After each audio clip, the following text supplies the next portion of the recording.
welcome to episode 2 of Rock Ain't Pretty. What's up, people? Yes, I am Doug Blessing from Rock House. With me are my friends Ange and Josh Kulo of The Pretty Filth. How you guys doing, baby?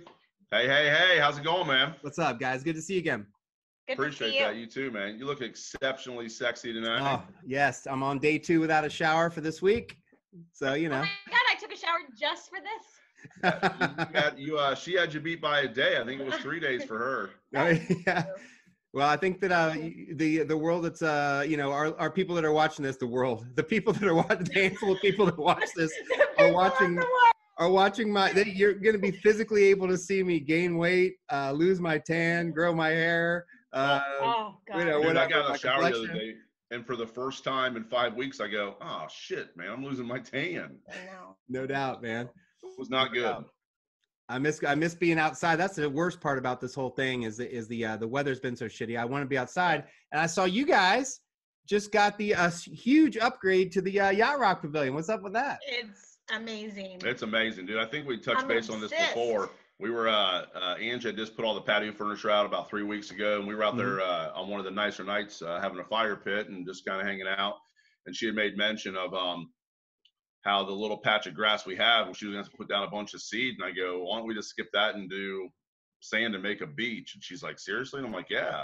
So now that was it. It was my idea, but she did all the work. She has made this absolutely amazing. We put down a bunch of weed block. We bought 4,500 pounds of sand. Nice. We got it all out there, and it looks absolutely amazing. So we got to enjoy that. Was it last night? Yeah.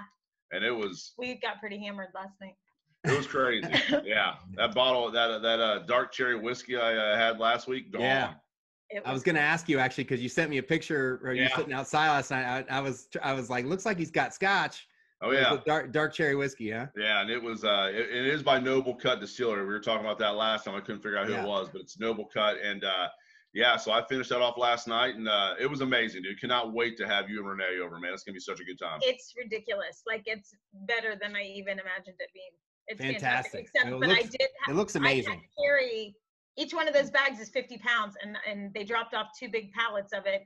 And so I had to carry it one by one. Oh, my God. I know. Wow. I mean, well, I'm like a crazy determined person once I have my mind set to something. I didn't know that. I didn't realize that. So I was like, let's get this shit done. I mean, I laughed. I was like, oh my God, I'm going to be like Quasimodo by Wednesday, because I was like a full hunchback, but it was awesome. Very, very cool. Well, Josh, I think we talked about maybe one of these episodes we should do a Yacht Rock episode, man. That'd be awesome. 100%.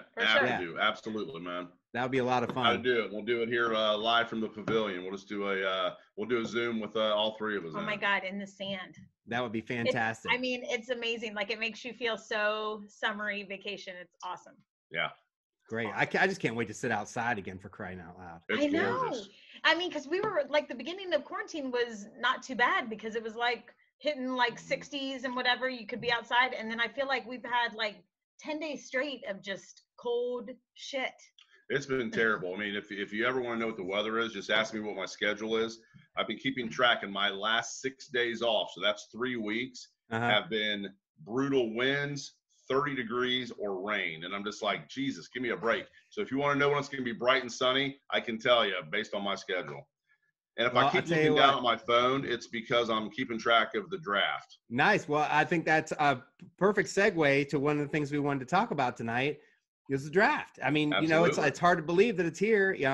We're trying not to timestamp these episodes too much, but hey, we started doing this because we're quarantined. I think pretty much everybody we know is watching the draft as we're taping this. So what do you guys think about all this? I know it. Yeah. As a huge Steelers fan, it's a big deal for Steelers fans, because for the first time since I think 57. Or maybe it was 67. Either way, it's been a hell of a long time. It's the first time the Steelers have not had a first-round pick. Yeah. But in saying that, I don't know a single Steelers fan who would complain, because us giving that first-round pick up this year to the Dolphins is where we got Minkah Fitzpatrick last year, who ended up being almost the defensive player of the year. I mean, just in the NFL. Fantastic addition. Such a huge impact. So, it's no first-round fun for Steelers fans tonight, but a lot of cool stuff. For me personally, I'm just super excited for the Ohio State players. Burrow already went #1 to the Bengals. Mm-hmm. And even though he didn't end his career at Ohio State, it's where he started. I think everyone knows he's from the Athens area, so super cool there. Number 2 was like a great guy. Oh, he seems like such a cool dude. Number 2 was Chase Young, as expected, to the Redskins, and I'm hoping that the Lions pull the trifecta and go ahead and draft Jeff Okudah, so you could have 3 Ohio State guys for the first 3 picks. It'd be the first ever. So that'd be amazing, actually. Yeah. It's funny you mentioned that the Steelers don't have a first round pick this year. And I was like, I couldn't believe. You can think of all the times in history when teams have, like, they basically establish what's going to go on with them for a 3 to 5 year period by when they have multiple picks in the first round. The Dolphins have 3 first round picks this year. 3. Insane, man. If they blow that, oh my God, their fans are just going to crucify them. Yeah, big time. It almost makes you wonder, why didn't Tom Brady go to Miami instead of Tampa? I don't know.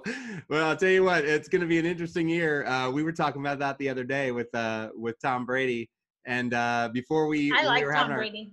Yeah, we were having our last conversation about that, and since we had our last conversation, our boy Gronk. Well, it's not our boy. I actually don't like Gronk. I hate Gronk.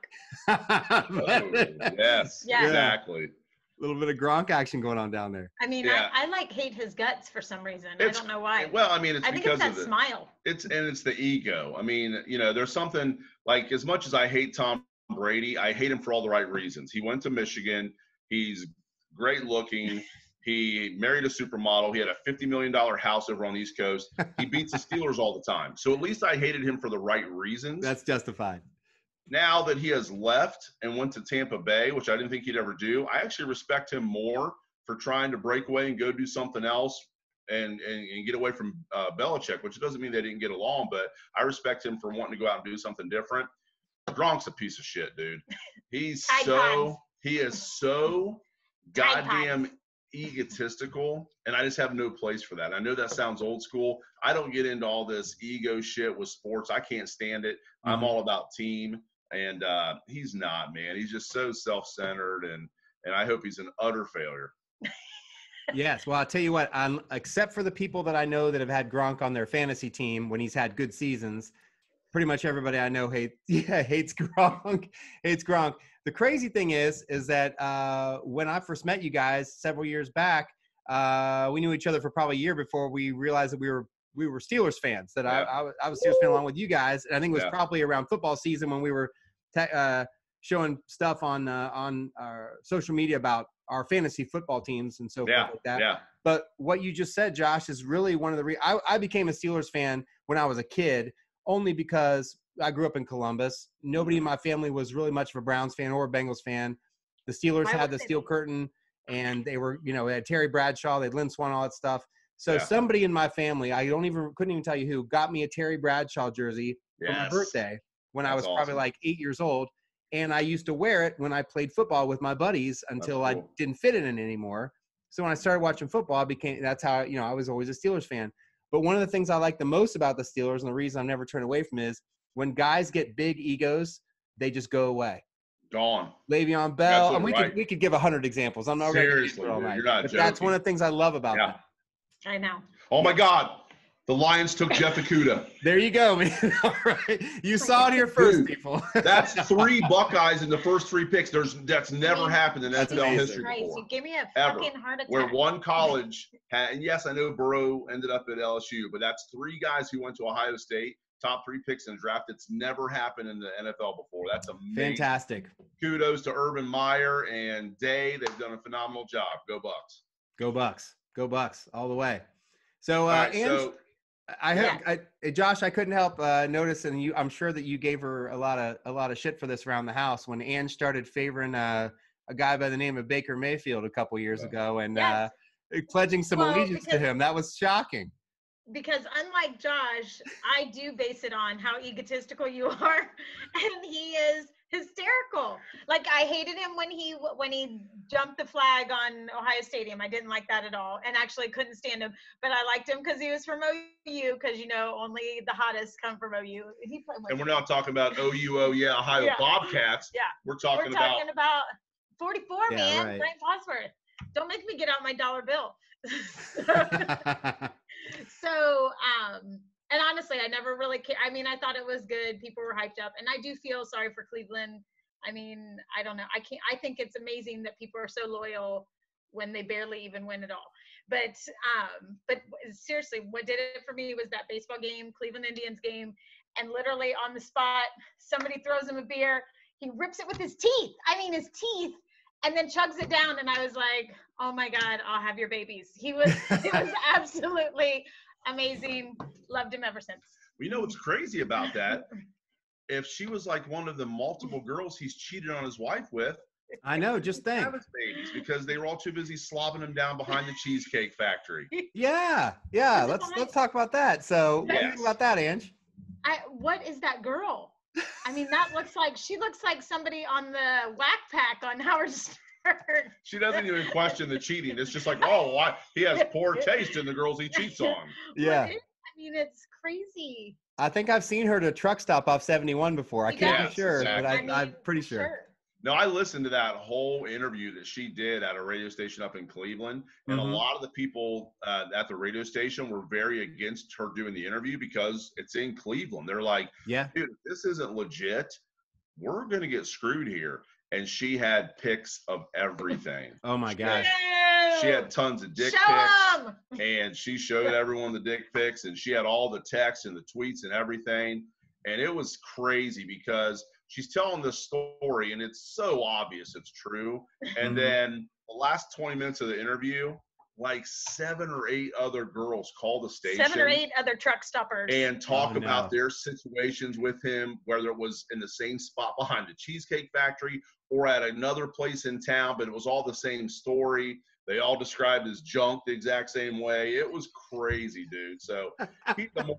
And the reason I hated him, one, was absolutely because of him trying to plant the flag at Ohio Stadium. Yeah. So total douche move. But also, he's just not good. I was like, he's going to be the next Johnny Manziel. And I'm sorry, so far, he's not much better than Manziel. Yeah. He has the passion, though. I do like his passion, and you admitted last year I like that he gets hyped up. I love his weird-ass dances. I love, because that's one thing, and that's where it crosses over into music. Am I doing too much hands? I can feel it. Where it crosses over into music is that I love anybody with passion. If you could be the most talented person in the world, but if you're dead behind the eyes and it's not in your heart, then who cares? And we've seen tons of musicians. I said that about Journey. Journey, to me, the last time we saw them, absolutely phenomenal, but they are literally robots of themselves. And same thing, I don't care if you're the best football player. If you play with that heart and passion, it makes it exciting to watch. Well, I will say this about Baker Mayfield, in his defense, and I said this last season especially, that I feel bad for him and the Browns that there was so much hype around them because nothing good was going to come out of that. No. I'm sorry. It's like they were not going to be a playoff caliber team last year. It would have taken a lot for that to happen. And those kind of things don't happen overnight in the NFL or any league for that matter. And the expectations that were put on that team, nobody was going to walk away from that unscathed. I don't care who you're at. It just so happens Baker Mayfield is the face of the Cleveland Browns, as a player, and he is so flamboyant. And to his detriment, as far as getting made fun of by other people, he got all those commercial deals before the season started. Terrible. So you're watching them get their asses kicked, and in between every commercial break is Baker Mayfield.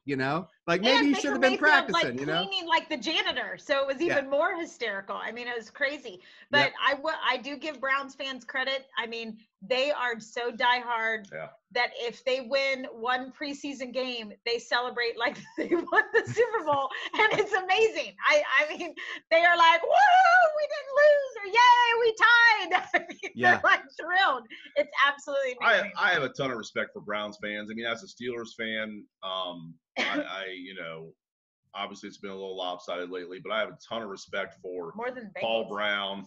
The whole history of the Browns, Jim Brown. I mean, back in the 50s, my God, they were amazing. Then 80s with Bernie Kosar and the Cardiac Kids. I mean, I have a ton of respect for them, and their fans are amazing. Bengals fans are horrible. It's my White Claw cooler. Very nice. Bengals fans are just they're so aggressive. They just cry. They just bitch. They have an excuse for everything. Every Bengals fan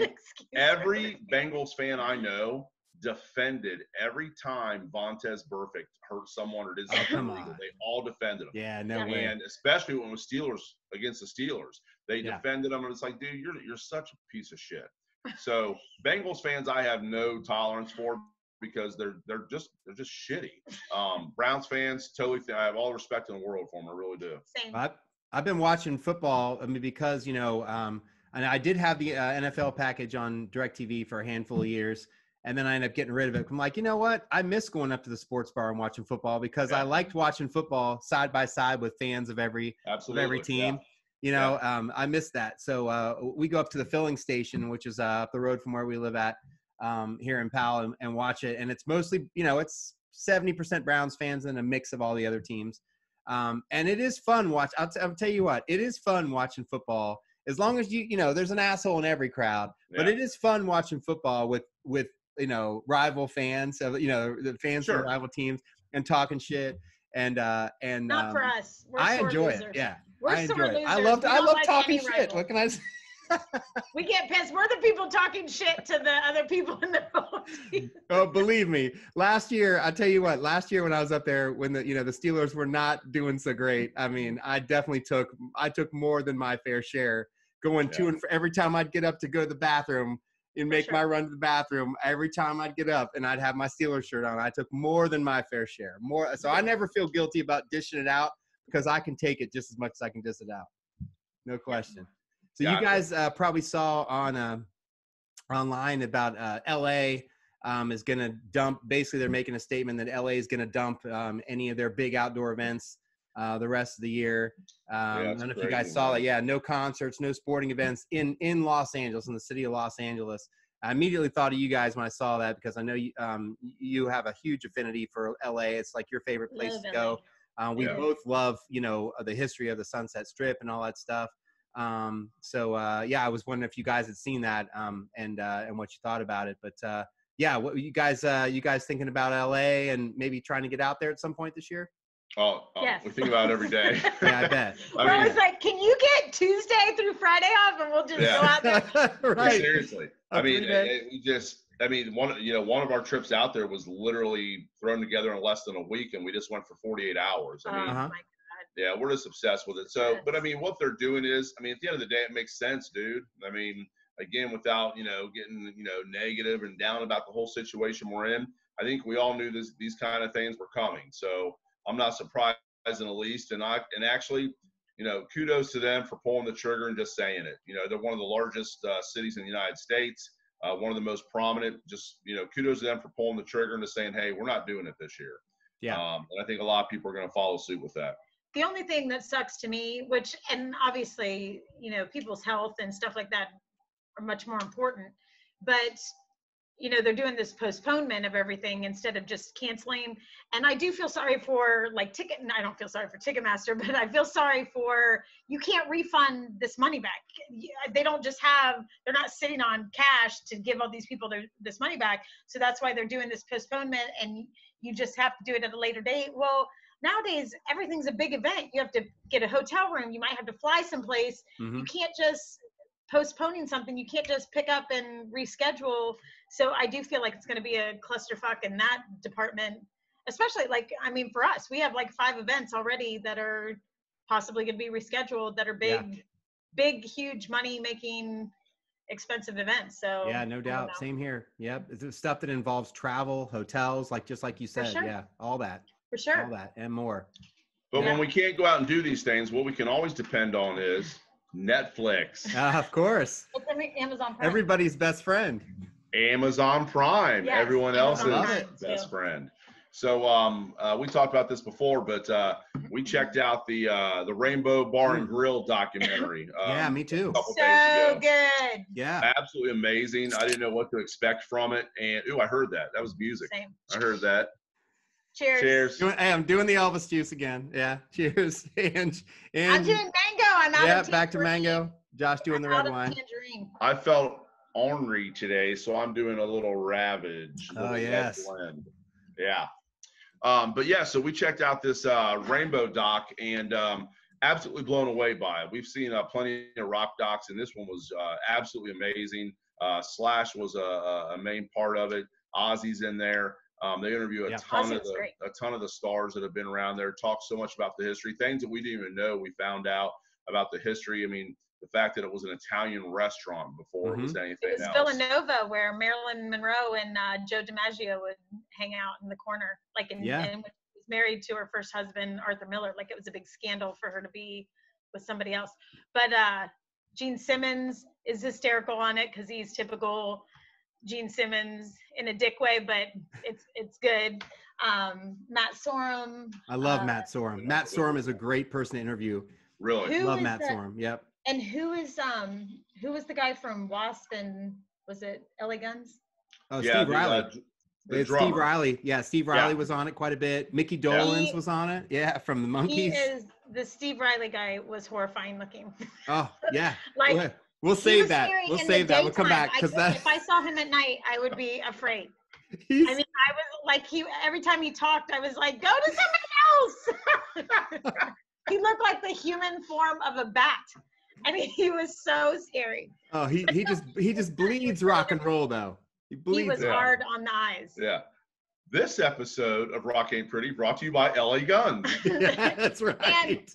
But it was super cool about the Maglieris and their history of running that place for 50 years and what a badass he was. And now it went down to the son and now it's to the grandson. It's awesome. I mean, and we met Mikey Maglieri, who owns the whiskey, and he owns the Rainbow now. We met him when we went out there last October. Look, there we are. Oh, no, there's a picture of you with him right there. Yes, look, there he is. We get the top of your head, and we get Mikey Maglieri. He's not a small dude. He's a huge guy. Yeah, he is a big dude. Yeah.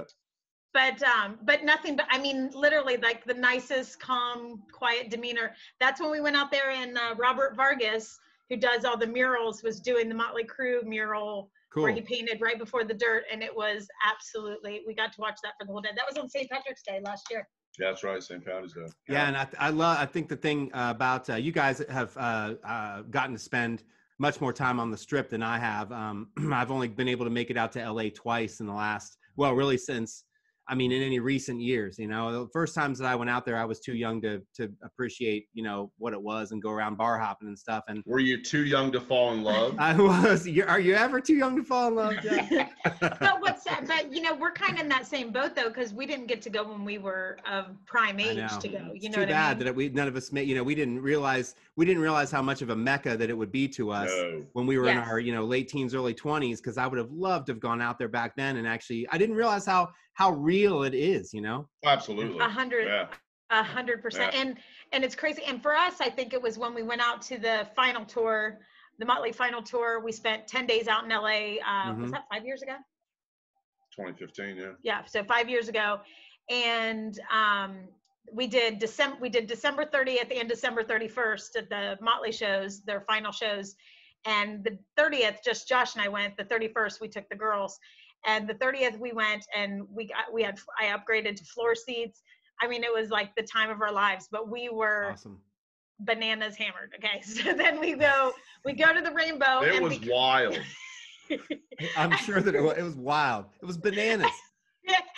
Because, so we go to the Rainbow afterwards.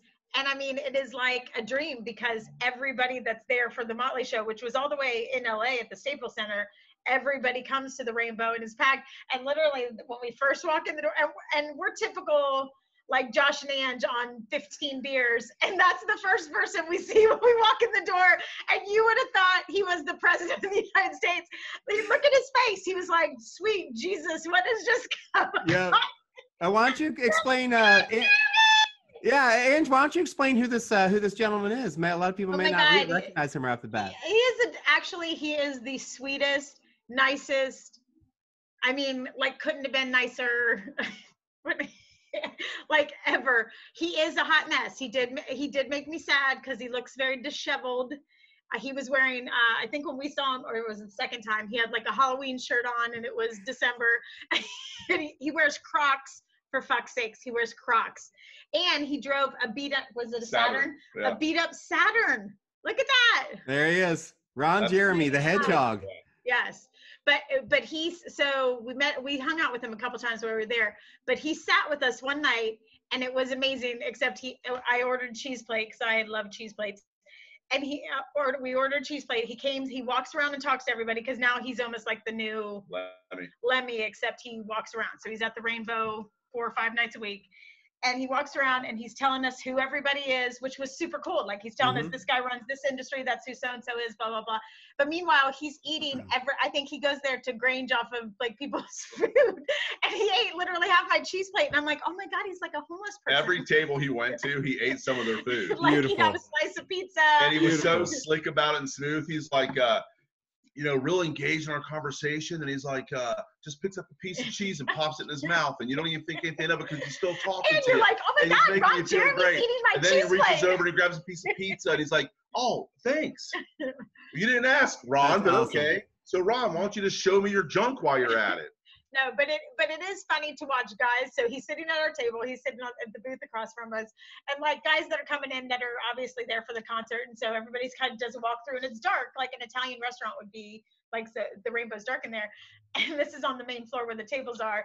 And like every guy that walks by is like, oh God, they're like, but they're trying to play it cool, but they're like, oh my God, it's Ron Jeremy. It's Ron Jeremy. To watch their faces, like, so it must be exciting for him. But I don't know if you see his Instagrams or his social media, like, it breaks my heart. It's like disturbing. I mean, I'm sure it's a rough life to be a has-been porn star. You know, that can't be an easy life.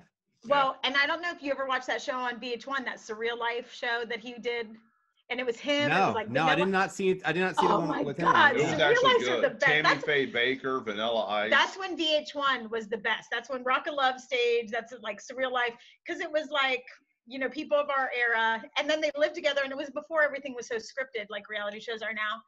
But and that's when Vanilla Ice went like off the rails, and he was like angry Vanilla Ice, like mad at the before he became a home remodeler and had his own show. Yes, Did you guys ever watch that? Yes. And he put out a heavy metal version of Ice Ice Baby because he wanted to be hardcore. And that's right, did hardcore rock. He makes more money off that rehab show than he ever did being a rapper. Oh, I'm sure. But Ron Jeremy was on that, and so was Tammy Faye Baker. And Ron Jeremy and Tammy Faye were best friends the whole entire time on the show. And they were the cutest. Like, they were adorable. They just had these soft little natural personalities. And I was like, I cannot believe I'm in love with Ron Jeremy and Tammy Faye. Oh my God. Show. It was amazing. It was good. I'm telling you. Two absolute train wrecks right there for sure. It was, but they were true and endearing. It was, and he was a special needs teacher in New York before he even got started. So. Oh my gosh. Yeah.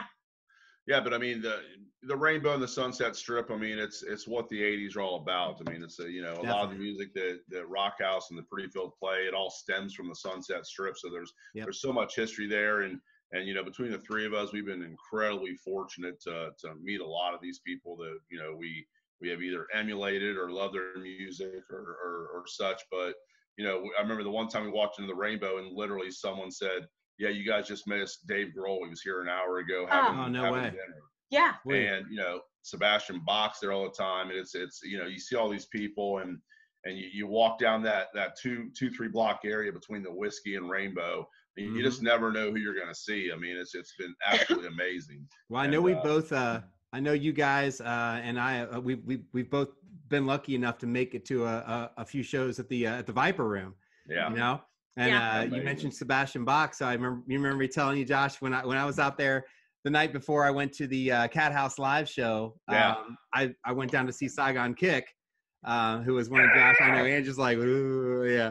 Josh and I love Saigon Kick. Went down to see Saigon Kick at the Viper Room, and it's exactly what you guys just described. I mean, it's like the vibe still exists. The vibe still exists, and it was extremely awesome to walk in to the Viper Room. They've got old, and I say old, I mean, from our area, early 80s videos playing on the screen. So they're showing old, like, rock videos and stuff like that.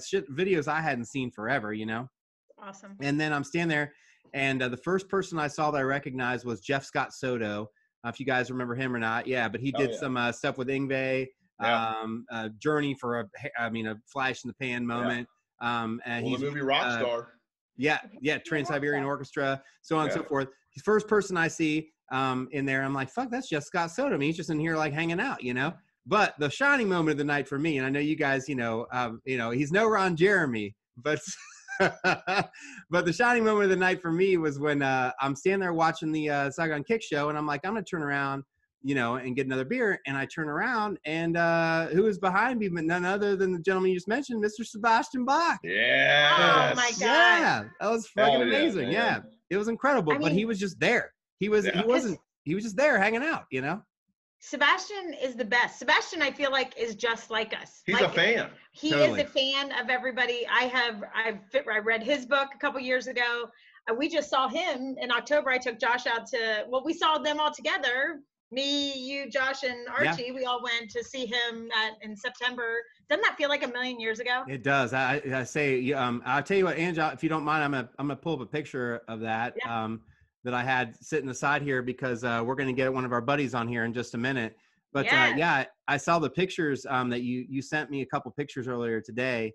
And I was like, my God, that seemed like that was a lifetime ago. But here we are. There's you, me, and our buddy Archie from QF 96. Hell yeah. It seems like that was a year ago, And, that was 6 months ago. How insane is that? Nuts. And I wore that. We went out to see Sebastian in October. I took Josh for his birthday to see Sebastian do Slave to the Grind front to back at the Whiskey. And I wore that same shirt because, I always have to rep Motley when I can. So I love Sebastian. Sebastian is so much fun. I think I told you when we went to go see him, he did, he's hysterical. Like in the middle of his song selection, he busts into WKRP in Cincinnati. Love it. Theme song. And the whole song. The whole entire song. The entire song. Even that second verse that only the true fans know, like us, right? Yes. Like he just kept going, and it was so cool because here it is, a sold out show, and literally 100 people there knew every word to WKRP in Cincinnati, and everyone's singing the song a cappella. It was insane. Oh, yeah. It was awesome. But again, back to what I was saying before, his passion and excitement for just having fun, you could tell he loves everything, that he's not just like collecting a paycheck. And it makes it's you can't help it. You're immediately like sucked in. It's fantastic. Yeah. Contagious. Awesome. I think that anyone from our era, like if you're still able to go out there and do what you love, and you're still able to make a living at it, and you're still able to get even, maybe it's not 15,000 people anymore. Maybe it's only 200, 300 people to come see you and sing along to your songs. You know what? That's gotta be like, it still has to make you feel good to, and you can tell, and we've talked about this before because when we've left shows or been at the same show and talk about it later, you can tell the people that are extremely thankful that they still have what they've got and they appreciate the fans, or the guys that are just going through the motions. You know what I mean? I'm saying, can you pay me up front? Yeah. I will say real quick, one of the funniest things ever, it's not funny, but it's pathetic, was at, I think it was Stephen Piercy at Alrosa. I'll never forget this because I'm like, what a piece of shit. So he's at Alrosa, and it's relatively packed. It's Alrosa, and it's when he was on his solo. And he's like, well, hopefully next time we'll be playing at a better place. Like, he insults the place he's playing. So guess where we saw him the next year? At fucking Brickyard downtown. I was at that show. Yes, the Brickyard. I was there on Vine Street. I was at that show. I swear to God. I think there were 25. It was like Halloween there. or something, and there was like fucking 50 fucking people. And he was in a horrible mood, and it was like halfway through the show, he was like, "All right, we're gonna play round and round. We'll get to it." Like he like shunned everybody, like condescending douche. But dude, I would feel the same way, and I just play in a crazy cover band. Well, I'll tell you what, guys. If I showed up and 25 people showed up, I'd be pissed too. No doubt. Well, I'll tell you what, I love talking to you guys about all the crazy experience we had. One of our good friends, Archie from QFM 96, has a story for everything as well. We've met some amazing people. What's up, Arch? Archie has met some incredible professional people as setup. well. I was like, we got to have Archie come and tell us about some of his stories as well. What's up, Archie? I like How you doing, that buddy? background, buddy. I know. Yeah, I like your guys' background too. Ooh, Thanks, your man. microphone sounds so good. I know, Yes. right? It's Right. almost like right? you're a professional. I've been sitting here with one eye, with my one wonky eye, watching the draft, Yeah, I'm and watching the other on my eye, phone. keeping an eye and seeing when my gang's going to yell for me. So what's up, guys? Hey, dude, how about 3 Buckeyes going 1, 2, 3? Yeah. Because I still Yeah. consider Bro a Buckeye. Oh, absolutely. That's Amazing. urban. That's Urban's Yeah, legacy. Yep. that's what I said. Yeah, I'm yep. absolutely amazing, dude. So what's up? What's the Kulos drinking? What do you think? I know. I just want to see it. Dude, look at that. Archie, what do you think I'm drinking? I'm going to say you're drinking Elvis juice. There you go. Yep. You got it, buddy. Yep. You know me too well. What So, are you drinking? Miller Lite. Dude, but- you should come raid our fridge because nobody in our family drinks Miller Lite, and we have a shit ton of it. Okay. I'm in. So just I might be sit the guy there. for the job. I'll put it on the front porch. You can just swing by Yeah. and get it. Well, I want to get to it before the raccoons get to it. We do have raccoons. Actually, our youngest, she came home the other night and she's like, oh my God, and recorded, and a raccoon came crawling out and walked to her car on its hind legs, and she's like, what the hell, and wouldn't get out of the car for like a half hour. I had a skunk. I had a skunk out here in Pataskala. Oh my God, I love skunks. Yeah, they're cute till they put the tails up, and then. Exactly. I know, but they're not going to put their tails up unless you do something to piss them off. Well, it was dark, and You know, Ange, bathrooms were occupado, so I had to go outside. At your Sorry, house, dog. nobody would know if it was a skunk or if it was you. You're right. Blaze you're it yeah, right. up. right, exactly. They Yeah. wouldn't recognize the smell. Yeah. Ange, I think raccoons bury their turds in sand the same way cats do. You better be careful out there with your new yacht rock. Dude, Your new dude, yacht rock area. I will kill a raccoon if I find them shitting in my sand. I'll tell you. I saw right now. that. I saw that Facebook post. That's amazing. It is Unbelievable. amazing. You guys have to come over. It's fantastic. It's like an HG TV show over at the Kulos. And the H means hillbilly. It's Hillbilly Garden TV. That's it. Oh, this mic's kind of intimidating, guys. Billy This mic- Gahanna television. mic's a little. Yeah, no kidding, right? I love it. So Archie, we were chatting. You're the perfect person to join us for this because my God, we've already spent a lot of time talking. When we've been out about all our rock star moments, all the people we've met. But you, being a radio personality, my God, dude, you always shock me with the people that when I found out the people that you've met and you've gotten to talk to. So why don't you, if you don't mind, tell us your top three. My top three people. Yeah. Okay, well, I would say top three. Number one, Ace Frehley. Yeah. So that was I was a huge Kiss guy growing up, and and so that one was big for me. So Ace Frehley, you go ahead. was that at the Newport? Backstage at the Newport? Yeah, and Oh my God! Look at your head. I know. Yeah, right? look at that! Oh, Look at that head, baby. Well, it's gonna be like a share slideshow with all the dues I've had. So, so that would have Dude, been. that is amazing. Look at your hair. That was 10 I years can't even pay ago. attention to Ace. She's not I even know. paying attention to one of I the know. greatest guitarists of all time. She's worried about your fucking hair. I know, dude. I know. That's why there was a couple pictures I didn't send because I knew that I knew Ange would give me a hard time about my frosteds or something. So, I'm not giving you a hard time. Who am I to complain? but Look at so, us. We rolled out of a bottle of peroxide. so that was at the Newport. It was backstage, and the craziest thing happened. And Mike Dorsey was there. Also a cat by the name of Greg Stahl. I don't know if you guys know Greg Stahl, but he works over at Express and stuff. And so anyway, we go backstage. We had some listeners with us, and I was also filming this show. You know that show for Promo West Live? Yeah. Yes. Yeah. You used to come Yeah, on I was after one of the Saturday Night Live. Yeah, I was one of the original other hosts. For at least the first year or so.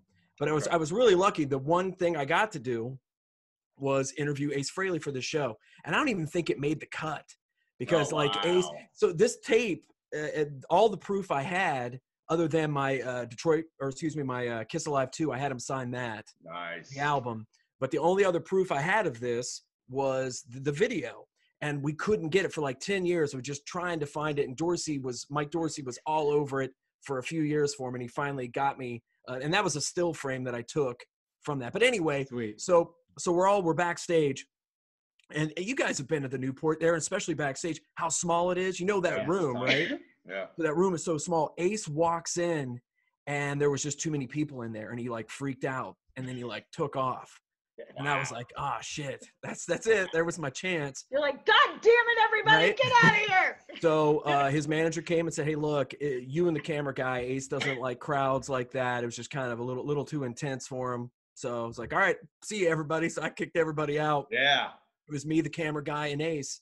And I don't even like I said, I don't even think that made the cut. I don't on Ace's side. I think he just said, look, he was just weird, man. He's weird, and he has to okay stuff. He has to okay stuff. So that was cool. But he did put the Ace Frehley tattoo on my arm. I love backstage. So that was, and I got it tatted on the air the next day.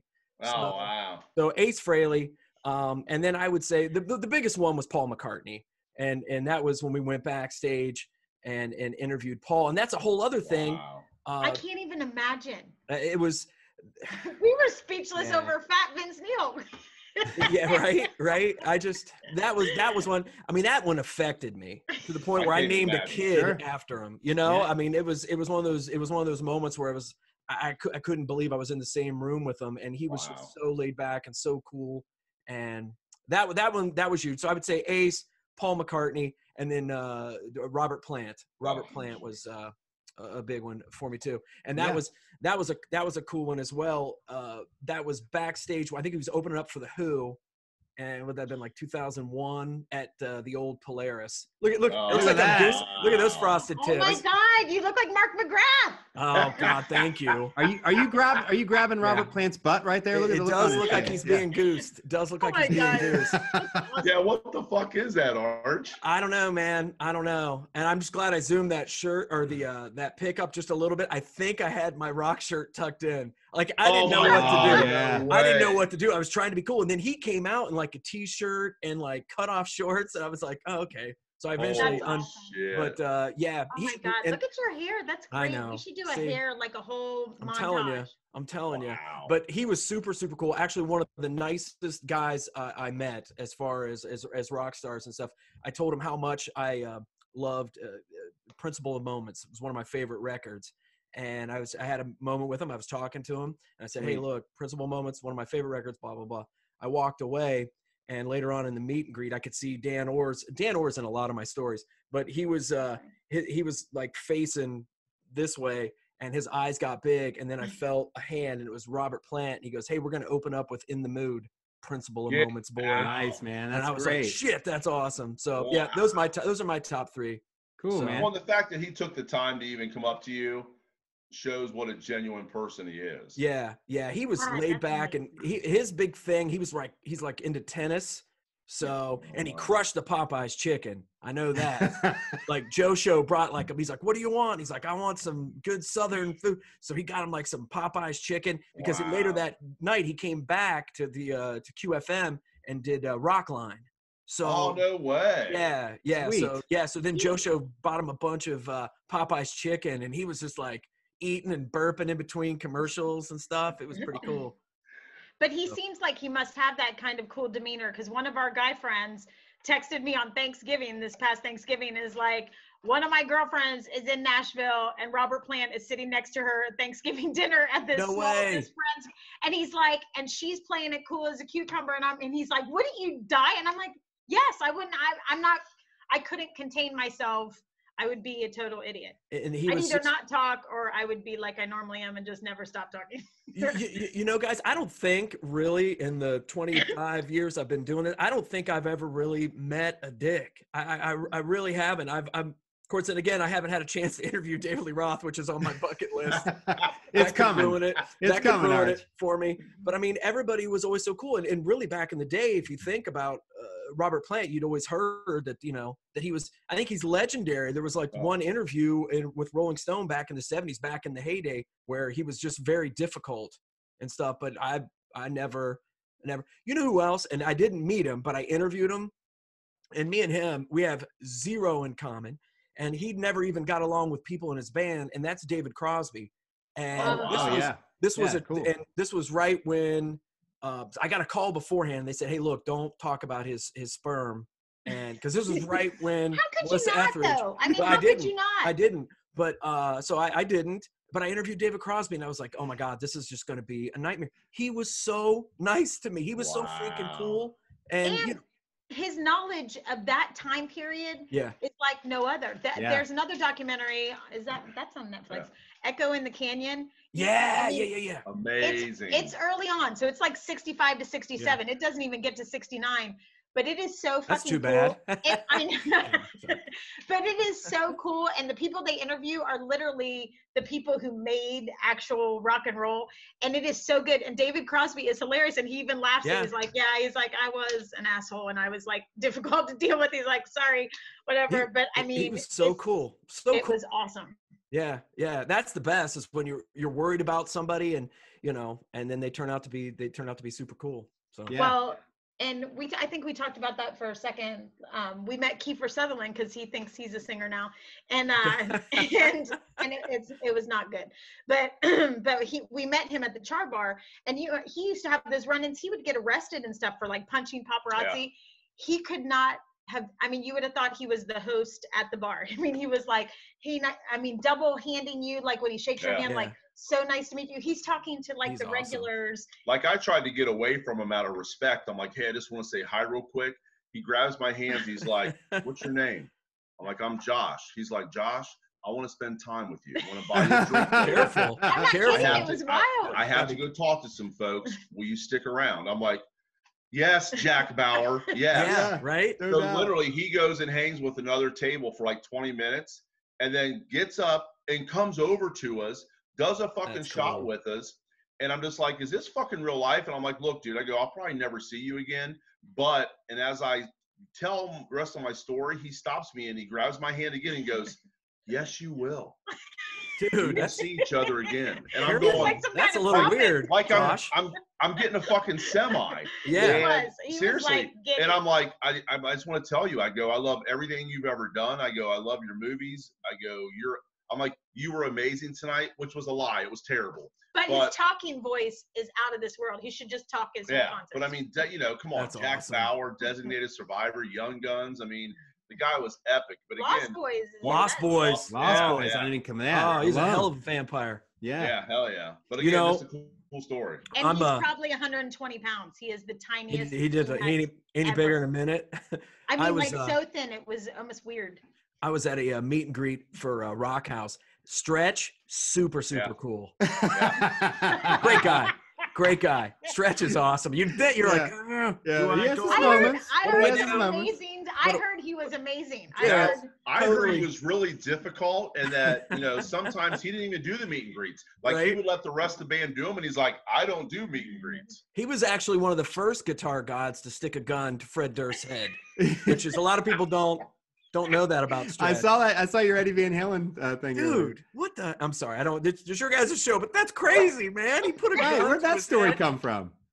Somebody's book, and I don't know. Everybody's got a book coming out here now. But they're awesome. I love them all. Yeah. And then it makes you wonder if some are fabricated now because you got to make it sound good and hyped too. You know who else? Parts of them are. You know who else was a really, really cool guy? And I was going to send a picture to Doug, but it's so blurry.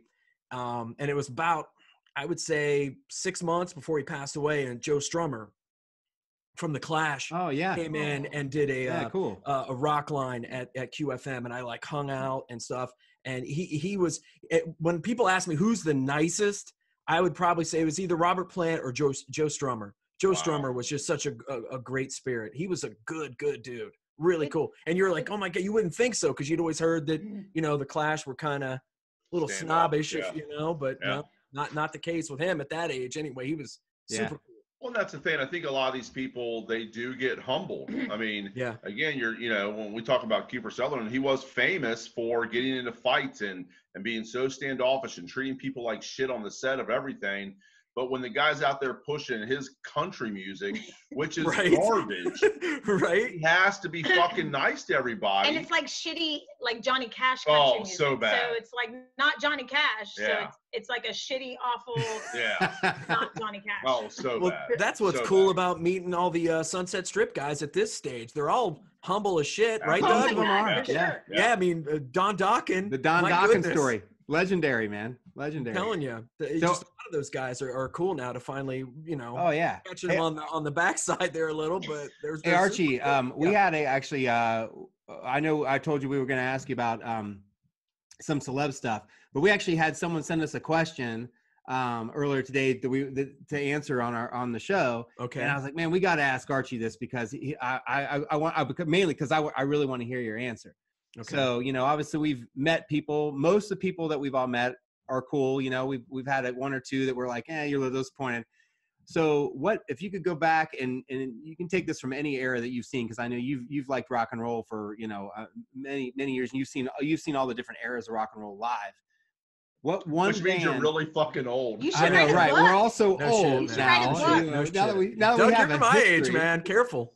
No, you You should write a book. Yeah. if you could think about a band that you were excited to see, but when you actually saw them live, they were disappointing live. Is there a band that stands out to you in that respect? Oh wow, It's a a tough band that I was question. I know I'd think excited about it. Man, It's a hard question. That dude, is a because hard we talked question. about it before we went on air. Mhm. It took me scrolling through my phone to look at all the artists before I finally found one. I was like, oh, okay. So it's a tough question. The only thing I can even remotely one concert that I look back at, and it was we went to go see this band called the Red Walls. Do you guys remember a band called the Red Walls? No. Out of Chicago. They were I don't want to say they were enough's enough, but there was some power pop elements. They dressed kind of like the Beatles and stuff. And I'd seen them at the Newport, and this was a chance to see them. And they were opening up for somebody else. I can't remember who they were opening up for, but we kind of fell in love with them. So they were going to play at the Basement. And there was a band that opened up for them, and they were called Robbers on High Street.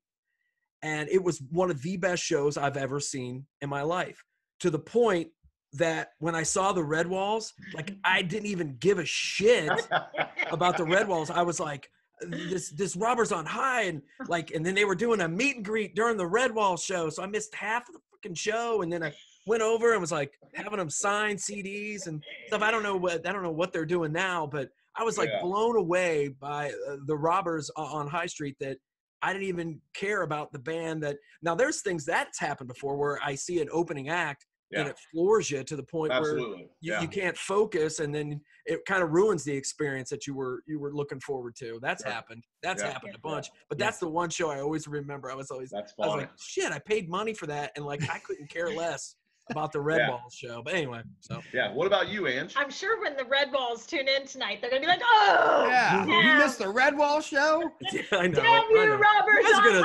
You Google that shit, homie. You're gonna like them. The Red Walls. They're big fans of ours. How about you? But hey, Doug, who sent this question? Oh, it was a friend of all of ours, Jody McVeigh, who big supporter of local music. That's awesome. So thank you, Jody, for sending the question for us. Yeah. Very cool. Awesome. Let's hear it, Ange. Thanks for sending it in, Jody. Yeah. All right, Ange, what's your answer? Why are you yelling in my ear? So one of my favorites, or not favorite, it was Polaris, and it wasn't even an 80s band. It was John Cougar Mellencamp, and we went to Polaris to see them, and I was so excited, couldn't wait. And I know you guys might not be into it, but I love all of his music. So I couldn't wait. And again, we talk about ego. We were talking about that with football, but ego with, I think, some of these stage performers is he changed the arrangements on half of his songs so nobody in the crowd can sing along with him. And I was so fucking pissed. Yeah. If I had like a basket of tomatoes, I would have hurled him at the stage. Like she was at medieval times. Yeah. He's difficult. Now I've heard he's difficult. What did who's the Michelle? What's the bass player? The bald bass player, the chick? She said that when she was writing, they were working on that song together with John Mellencamp. Yeah, I remember that. She thought her name like that for the next week was "God damn it, Michelle." But I'm telling you, he's like a turd, man. Yeah. It went well, and this was like 20-some years ago. But I could not even believe it. Like Jack and Diane, he would change it so the crowd could not keep up, or he'd slow it down. Like no matter what you tried to do, you couldn't participate. I remember I remember that show. We took our kids to it. Yeah. So excited for them to hear some John Cougar Mellencamp. Right. They didn't recognize a single fucking song because of the arrangements. He was into the tail end of the first verse of Jack and Diane before we realized what the song was. Yeah. Oh, dude. Oh my gosh. Todd Rundgren fans are like, hold my beer. Yeah. And then Well, and then and one more was also at Polaris. We saw, I forget, I think it was Bad Company, but Lou Gramm opened up for Bad Company, and it was literally, I mean, it was almost heartbreaking. Yeah. It was the worst thing I've ever heard in my life. Like he had a rough go there for a few years. And you're playing Polaris. So there's a lot of people there. And it was Pat Benatar opened first. Of course, she's fantastic. Then Lou Gramm, and he was struggle bus to where you were like, stop, just go backstage. Like, it was awful. It was terrible. And then, of course, Bad Company was absolutely amazing. But yeah, I'd say those two shows were awful. All right, Doug, you're up, brother. Man, I'm going to throw a little blasphemy your guys' way, and I hate to say this. But, I mentioned to Josh that, sometimes you build up in your mind how amazing a band's going to be when you've wanted to see them for a while, and you finally do. And I remember in high school, I missed the first 2 times that Rat came around, when they were on the Out of the Cellar tour, when they were on the World Infestation tour, on the Invasion of Your Privacy. I missed both of those for whatever reason, and I finally got to see them on the Reach for the Sky tour, and it was at the Ohio Center. The 2 opening bands was Kix and Brittany Fox, who were both amazing. And that was both when they were both coming out. Whoa! And line up, Doug. Yeah, great show, right? Say that. Go slow Kix with that. had just come out with Blow My Fuse, so they were like, it was killing it. Brittany Fox, their first album had come out, so I was loving it. And the Rat came out, and it was so anticlimactic, And I told Josh, I blame some of it on the Ohio Center as a whole, because if you remember the Ohio Center, Archie, I know you had bigger places. You could see shows down in West Virginia. That was the first place I saw Metallica, though, in '88. Okay, so when they opened for Ozzy? No. God, I wish. No, this was no. This was but the Ohio Center, you couldn't do pyro. And sometimes the bigger bands, and at the time, Rat was big. I mean, Archie actually went to see Redwall, but Metallica was there too. And those 2 bands that I threw out, they're not very metal. I'm kind of losing my credit a little, but I always think about that. So Stephen Piercy comes out and he introduces another band called the Robbers on High Street, and I'm like, what the hell is going on, man? But anyway, Rat was always hit and miss, though. Can we be honest? Rat was always hit. And we were chatting about that a little earlier too. Stephen Piercy, he's always going to be a wild card till the day he dies. Till the day he dies. But but I was disappointed. No energy in the show. Their stage set was nothing like I expected. The sound quality wasn't good, and I remember walking out of there a bigger Brittany Fox fan than when I walked in. And being more excited that I'd seen Brittany Fox and Kix, and I'd just seen Rat. So that one always stood out to me. At that point. I still Redwalled. You were ready. The opening bands were better. Yeah, a lot of times. We walked out of Rat 5 years ago at the Whiskey, with I don't know, 5 songs in. I think it was Rat, wasn't it? No, it was Piercy. Whatever. But lead singer makes the band. But anyway, we walked out. I mean, it was that bad. He was just. He had zero energy. He was a mess. He couldn't sing his songs.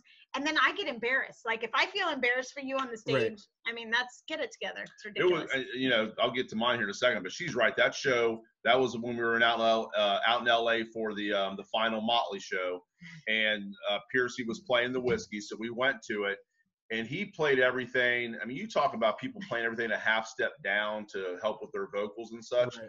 I'm telling you, it was D, if not C, that he was playing stuff in, and it was unrecognizable. He played Way Cool Jr., and the song was unrecognizable. And I think we went 6 or 7 songs, and we finally were so embarrassed, we left. And you feel guilty for leaving because you're at the Whiskey. It's like it should be the fucking highlight. And we walk out, and I'll never forget. A guy at the door goes, "Where are you going?" And we were so ashamed that we didn't look at him. We turned our heads. He's like, "Don't do it. Don't leave." We walked out feeling so guilty. Yeah. But once we got out, we were like, fuck, let's go to the Rainbow. We're like, call Geico. Guys, I find Ron Jeremy. And kind of go back to before Josh does his, to go back to that last question. And Stephen Piercy is a fine example of that. He came in, actually Rat came in for an interview at QFM. This would have been about mid-90s. Okay. And he was just an absolute jerk. I mean, he was just grumpy, didn't want to be there. They were having a show later that night at the Al Rosa. And he was pissed. Oh, he was pissed. He was mean. In fact, I'll have to show you guys sometime. Like, it's the autograph that he did on the first 2 Rat albums. He like just Zorro'd them.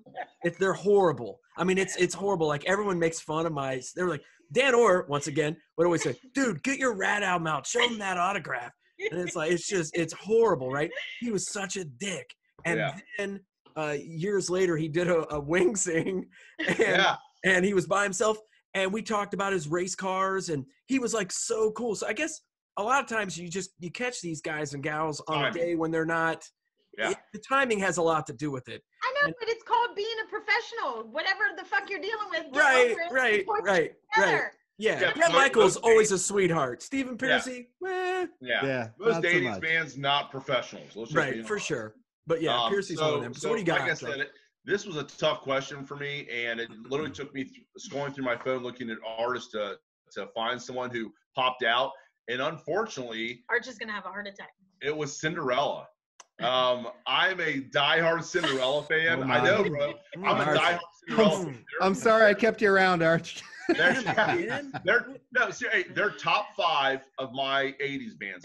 I'm obsessed. What happened in this show, Josh? What happened? So it was in the show height us on of the everything. doll where Cinderella hurt you, Josh. Bro, I'm telling you. So this was Bon Jovi, Cinderella, Bullet Boys, and Winger at Legend Valley, and it was absolutely amazing. It was like the third, I forget the date, but I mean, it's the middle of the summer. There's topless chicks everywhere. There's American flags. It couldn't have gotten any more rock and roll at the time. And I remember being so pumped because Winger was good. Bullet Boys were good. And then Cinderella comes out. And I'm so pumped up. And they were fucking annihilated. Jeff LaBar could barely stand up. Was he drinking again? Bro, he's literally fucking hitting chords that don't even make sense. Yeah. Kiefer comes out and his voice was okay, but again, just sloppy. So I don't even remember what Brittenham and Corey did, but did they hit themselves with their head? But between LaBar and Kiefer, it was just a fucking mess, dude. It was just a bunch of fucking noise and hitting the wrong chords. And I remember being so disappointed. But I was telling Doug earlier, if that question wouldn't have been asked, I would have not even remembered that. Right. And it took someone asking that question and me looking at all the bands to go, oh my God, and having that flashback to, I'm obsessed with Cinderella now, but the first time I saw them, hot garbage. Wow. Yeah. Wow. That's crazy. Yeah. Wow. Crazy, dude. You know who never had a bad show? Robbers on High Street. Never. That's right. Never had Still a bad haven't. show. They never still haven't. You should find them. You should find them. I think we know who our next guests are going to be. They're gonna be like, hello. So Archie, we wrap up our show where we give a shout out to a local business, obviously with the times being what they are right now. Who's a local business? It can be anything, a restaurant, bar. Right on. You think of. You know a lot of people that are still trying to keep their mojo going during these times. Who do you think of? If I've got 2 really quick on the top of my head, can I do it? Is that cool? Yeah. First off, my neighbor and dear friend, Mike, owner of Thurman's Cafe. Absolutely legendary place here, and just a good friend. It's so good to me and my family. So support them if you can. And I know he said that he's really blown away by the support that he's received. And also, as a jacket fan, I got to give a shout out to my buddy Mike and the gang, and Frisbee and everybody over at the R Bar. So, and I'll tell you what, man, guys, as far as when I go down to the R Bar and if Frisbee's got control of that jukebox, it's all 80s hair, man. So it's a great group of guys. And both of those places, just good food too. So awesome. R Bar and Thurman's Cafe. So that's cool. Thanks, guys. That's awesome. Absolutely. Yeah, thanks thank you. Sharing. Thank you. For sure. Josh, go ahead, man. What do you guys got? So we're gonna save Ange for last because hers are always epic. You know what? Clubs. Hers are always wild. Yeah, I can imagine. It's bananas. All right, so mine is the Beachwold bicycles over on North High. About 4 weeks ago, I went and picked up a used Cannondale, and I wanted to get it worked on, get it tuned up. Hope it wasn't stolen off of Facebook Marketplace. And I took it over to these guys just to get it tuned up. They got me in immediately, and they were just super cool, dude. They were doing the social distancing right. They didn't make you feel out of place. Michael over there is the guy who I worked with for a couple of days, and he hooked me up with a full tune-up, new handlebars, new brakes. But you can tell the guy wasn't trying to push anything on me. He genuinely was like excited that I was excited about having a new bike. So I can't say enough about their customer service. And a lot of people are doing bikes right now, looking for something to do. So I strongly recommend Beach World Bicycles. And we're new cyclists now, so look out on the road. You'll see That's us. right. Josh, I would have figured you for getting a mongoose, but a Cannondale, you know, that'll make Hey, back in the day, brother. Yeah, we did back in the day, took Mongoose, PK Ripper, CW California Freestyle, Haros. That's a whole other subject, brother. Do you want me to go grab my red line? Because I'll go grab my red line. You go. Yes. I'll get it. Go. That's right. I'll jump a fire pit with it. Don't even say I won't. Yeah. I won't. We were at Hoover just like 2 weeks ago, and some guy drives by, and Josh is like, PK Ripper! I mean, it was like insane. Everybody stopped and like looked around. All How right, about you, Doug? Who are you shouting out to this week, brother? All right. Well, so before I go, Ange, you're going to have to come up when you're not allowed to say You're not allowed to say Mi Tradiciones for the third week in a row because they have 32-ounce margaritas to go. You're not allowed to say it again. Locked and loaded, fuckers. I'm going to say this week I will send a shout out to all of our friends. We've all been out there. To Aaron and the gang out at the Corner Bar and Grill out in Pickerington. Yep. Yeah. Aaron's done a great job continuing to promote their menu and what they've got going on for to-go food on social media. He immediately latched on when the governor gave the thumbs up to sell to-go drinks. They're doing all their mixed drinks in like a plastic mason jar with a lid on.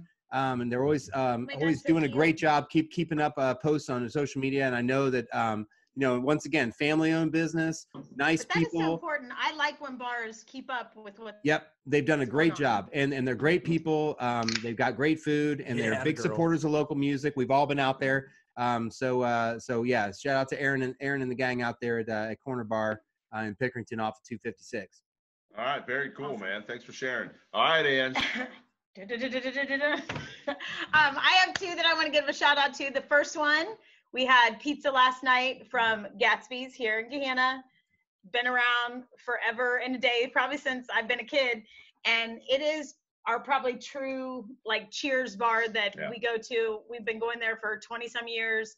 You will see the exact same layout of the exact same people every time you go in there, but there's something like heartwarming and comforting about that.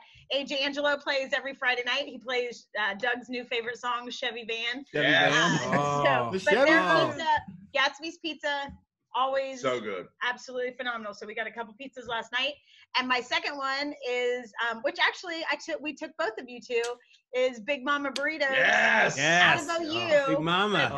But their other location is here in Grandview. They do DoorDash and they do pickup. And their burritos are out of this world. And for Skyline fans, they do a Skyline chili burrito, and it is beyond. And I think I don't know what their hours are right now, but during the regular hours, they're open till 2. That's all right. It's not that she has a new phone and she just spilled White Claw on it. No big deal. Man, my goodness. Yeah. Well, there you go. There it is. Ange fired off too, and look at the results. Yeah. All right, Arch. Thank you so much for joining us, man. Yeah, we appreciate it. Thanks so much for being part of this, Archie. We're glad you got to hang out with us, brother. Yes. Cool. No, guys, thank you so much. Hey, and at 4:20 Monday through Friday, the 4:20 haircut on QFM. So just awesome. Don't get a haircut. Keep yours long. Not gonna. And the Joe Show Drive at 5 every Friday, buddy. Got it, man. You got it every week. Thanks, guys. Thanks, all right, Archie. take care, guys. Bye. See you next time. Bye, everybody.